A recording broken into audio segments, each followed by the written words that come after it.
कांग्रेस के साबिक सदर और सीनियर लीडर राहुल गांधी केरल के 3 रोजा दौरे पर हैं और इस दौरान अपने पार्लियामानी हलके वायनाड के मनंथवडी में उन्होंने महात्मा गांधी के मुजस्समे का इफ्तिताह किया। इस मौके पर राहुल गांधी ने कहा कि मुल्क की पहचान और रवायत को बरकरार रखने के लिए बापू के बताए गए रास्ते ही सबसे बेहतर है। इस मौके पर उन्होंने कहा कि हर मजहब जो कि अपनी किताबों के जरिए सिखाता है वही इंसानियत का असल रास्ता है और हर मजहब आपसी भाईचारे का पैगाम देते हैं, लेकिन कुछ लोग सियासी मफाद के चक्कर में आपसी नफरत को आम करते जा रहे हैं। बता दें कि 3 रोजा दौरे के तहत राहुल गांधी कई स्कीमों का इफ्तिताह भी करेंगे और साथ ही पार्टी वर्कर्स के साथ कई सतह की मीटिंग पर भी आगे की हिकमत अमली तैयार करेंगे।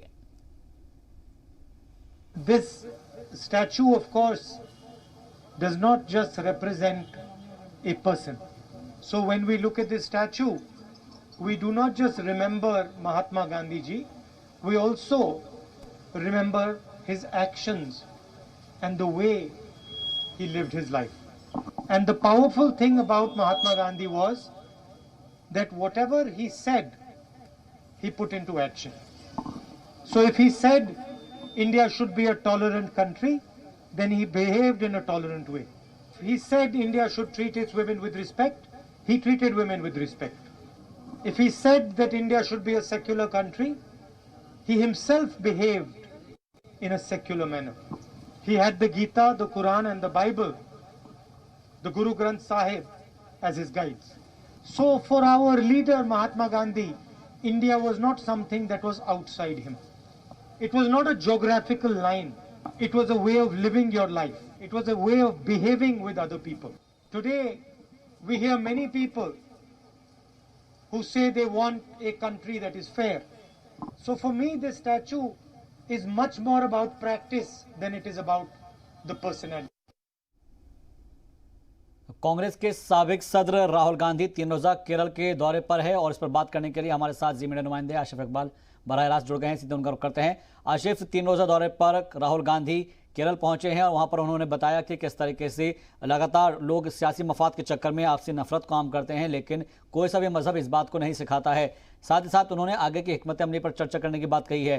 क्या वायनाड से होते हुए आगे की हिकमत अमली बनेगी? क्योंकि खासतौर पर राहुल गांधी की अगर हम बात करें तो उनको लेकर एक आला क़यादत जो है वो सोचती है कि वही कांग्रेस का मुस्तकबिल है।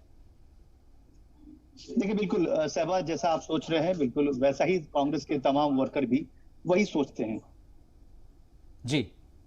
ये काफी अहम दौरा इसलिए माना जा रहा है क्योंकि अभी राहुल गांधी बहुत दिनों के बाद अपने क्षेत्र में गए और आपको बताऊं कि कल बड़ा ही एक दिलचस्प सा वीडियो सामने आया और वो हम भी अपने तमाम नाज़रीनों को दिखाएंगे थोड़ी देर के बाद कि उस वीडियो में साफ तौर पे जेस्चर उनका देखने को मिला है। जब कल केरल के तमाम लोगों को और केरल के खासतौर पे अपने संसदीय क्षेत्र वायनाड के लोगों से वो जब मुखातिब हो रहे थे, 15 अगस्त की मुबारकबाद दे रहे थे, तो उसी वक्त अचानक सोनिया गांधी आ गई और उन्होंने कहा कि देखिए मेरी मम्मी भी साथ में और वो भी आपको विशिष कर रही है। बहुत प्यारा सा वीडियो है और बहुत सोशल मीडिया पर वायरल है। मैं आपको बताऊं शहबाज कि देखिए बिल्कुल आपने सही कहा कि इस वक्त जो तमाम कांग्रेस वर्कर हैं वो सीधे तौर पे राहुल गांधी को ही उनको अपना नेता मानते हैं और उन्हीं की क़यादत में वो आगे बढ़ना चाहते हैं, चाहे भले ही लाख परेशानियां आए, लाख दिक्कतें आए, लाख तोड़फोड़ हो। आज भी आपको पता होगा कि महिला कांग्रेस की राष्ट्रीय अध्यक्ष सुष्मिता देव जो पूर्व सांसद रही हैं, उन्होंने भी कांग्रेस छोड़ दिया।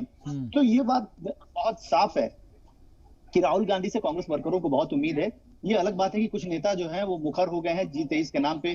कपिल सिब्बल भी काफी अब मुखर हो गए। आज भी सुष्मिता देव के छोड़ने पर कपिल सिब्बल ने तंज कसा और कहा कि कांग्रेस आला कमान इस पर आंखें बंद किए बैठा हुआ है कि लोग एक एक करके वो पार्टी छोड़ के जा रहे हैं और चुपचाप बैठ के बाहर तमाशा देख रहे हैं। मैं आपको बताऊं कि अगर दौरे की बात करें तो 3 दिनों का दौरा है। वायनाड सांसद हैं और वो नूरपुजा में फैमिली हेल्थ सेंटर में एक डेंटल यूनिट का उद्घाटन करेंगे। फिर से बता रहा हूं मैं आपको कि नूरपुजा में फैमिली हेल्थ सेंटर का एक डेंटल सेंटर का यूनिट का उद्घाटन करेंगे। उसके बाद मंगलवार को कलपेट्टा के जिला कलेक्टर से मिलेंगे 17 अगस्त मतलब कल। वो पेट्टा के जिला कलेक्टर जो है उनसे मिलेंगे। उसके बाद वो करासरी पंचायत जाएंगे, किसान दिवस कार्यक्रम का उद्घाटन करेंगे। उसके बाद उसके बाद वो कारसरी बैंक ऑडिटोरियम में किसानों का अभिनंदन करेंगे। एक ऑडिटोरियम नॉर्थ करासे में त्रिवंडी में स्थित है। मतलब साफ है उनका जो 3 दिवसीय दौरा है ये पूरे अपने क्षेत्र में रहेंगे और उसके आसपास के इलाकों में भी कुछ पॉलिटिकल जी। डेवलपमेंट कार्यक्रम होगा, उसमें वो भाग लेंगे, चाहे किसानों को सम्मान की बात हो, आशिफ, हेल्थ आपने एक सेंटर बात खोलने बहुत अहम बताई है यहाँ पर कि धीरे धीरे करके बहुत सारे जो हमने देखा है हाल ही के अंदर कुछ बड़े लीडर ने भी, जितिन प्रसाद ने छोड़ी थी और उससे पहले ज्योतिरादित्य सिंधिया जो है कांग्रेस को अलविदा कह चुके हैं। मेरे जहन में एक सवाल ये उठ रहा है कि कांग्रेस आखिर ऐसा क्यों नहीं कर पा रही है कि वो अपने लोगों को मनाए, बताए कि हम जो है एकजुट होंगे तभी हम जो है बीजेपी का मुकाबला कर सकते हैं। लेकिन इससे तरह एक सवाल और भी ये समझ में आता है कि कांग्रेस को फंडिंग की बहुत ज़्यादा ज़रूरत है। अभी एक जो रिपोर्ट आई है उसके मुताबिक ये कहा जा रहा है कि कांग्रेस को फंडिंग नहीं हो रही है या फिर एक तरीके से जो उनका चंदा इकट्ठा होता था वो बहुत कम हो गया है, जिसकी वजह से वो सर्वाइव नहीं कर पा रही है। क्या इस बात की भी तस्दीक आप कर सकते हैं? बेशक, बिल्कुल। और देखिए शहबाज, मैं एक बात बहुत साफ तौर पे कहूंगा, ये खुद का एक कहते हैं कि आपका भी होगा और मेरा भी पर्सनल एक्सपीरियंस है हम्म।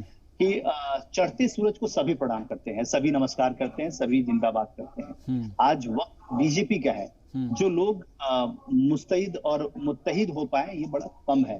देखिए कांग्रेस पार्टी अगर आज अपने बुरे दौर से गुजर रही है तो इसमें ऐसा नहीं है कि कांग्रेस पार्टी हमेशा अच्छे दौर में ही रही है। कांग्रेस पार्टी के साथ बहुत बार ऐसा रहा है कि वो बहुत बुरे दौर में रहा है। आप याद कीजिए कि 2004 से पहले भी वो 10 साल 15 साल तक सरकार में नहीं थे। जब वो रामो की सरकार थी उसके बाद आपको याद होगा बीपी सिंह हुए, चंद्रशेखर हुए, फिर गौड़ा हुए, गुजराल हुए, तो 4 प्रधानमंत्रियों को देखा। उसके बाद पीवी नरसिम्हा राव आए, उसके बाद फिर पीवी नरसिम्हा राव के जाने के बाद फिर अटल बिहारी वाजपेयी आए। तो मतलब इस तरह की सरकारें कई बार बीजेपी ने देखी, कांग्रेस ने देखी है। कांग्रेस ने बहुत मुश्किल वक्त भी बिताया है, लेकिन पहले क्या था कि कांग्रेस जब मुश्किल वक्त में भी होती थी तो उसके बाद जैसा कि आपने कहा कि क्यों नहीं अपने पार्टी वर्करों को मुस्तैद कर पा रहे हैं, क्यों नहीं उसको मुस्तैद कर पा रहे हैं। हर पार्टियां चाहती हैं शहबाज। आप खुद सोचिए कि बीजेपी ने भी बहुत लंबी लड़ाई लड़ी है, बीजेपी ने बहुत लंबे जतन किए हैं, तब जाके कहीं 7 सालों की एक कंटिन्यू सरकार है और मजबूत सरकार है। इससे पहले वाजपेयी जी ने भी सरकार चलाई, लेकिन उस वक्त गठबंधन की सरकार,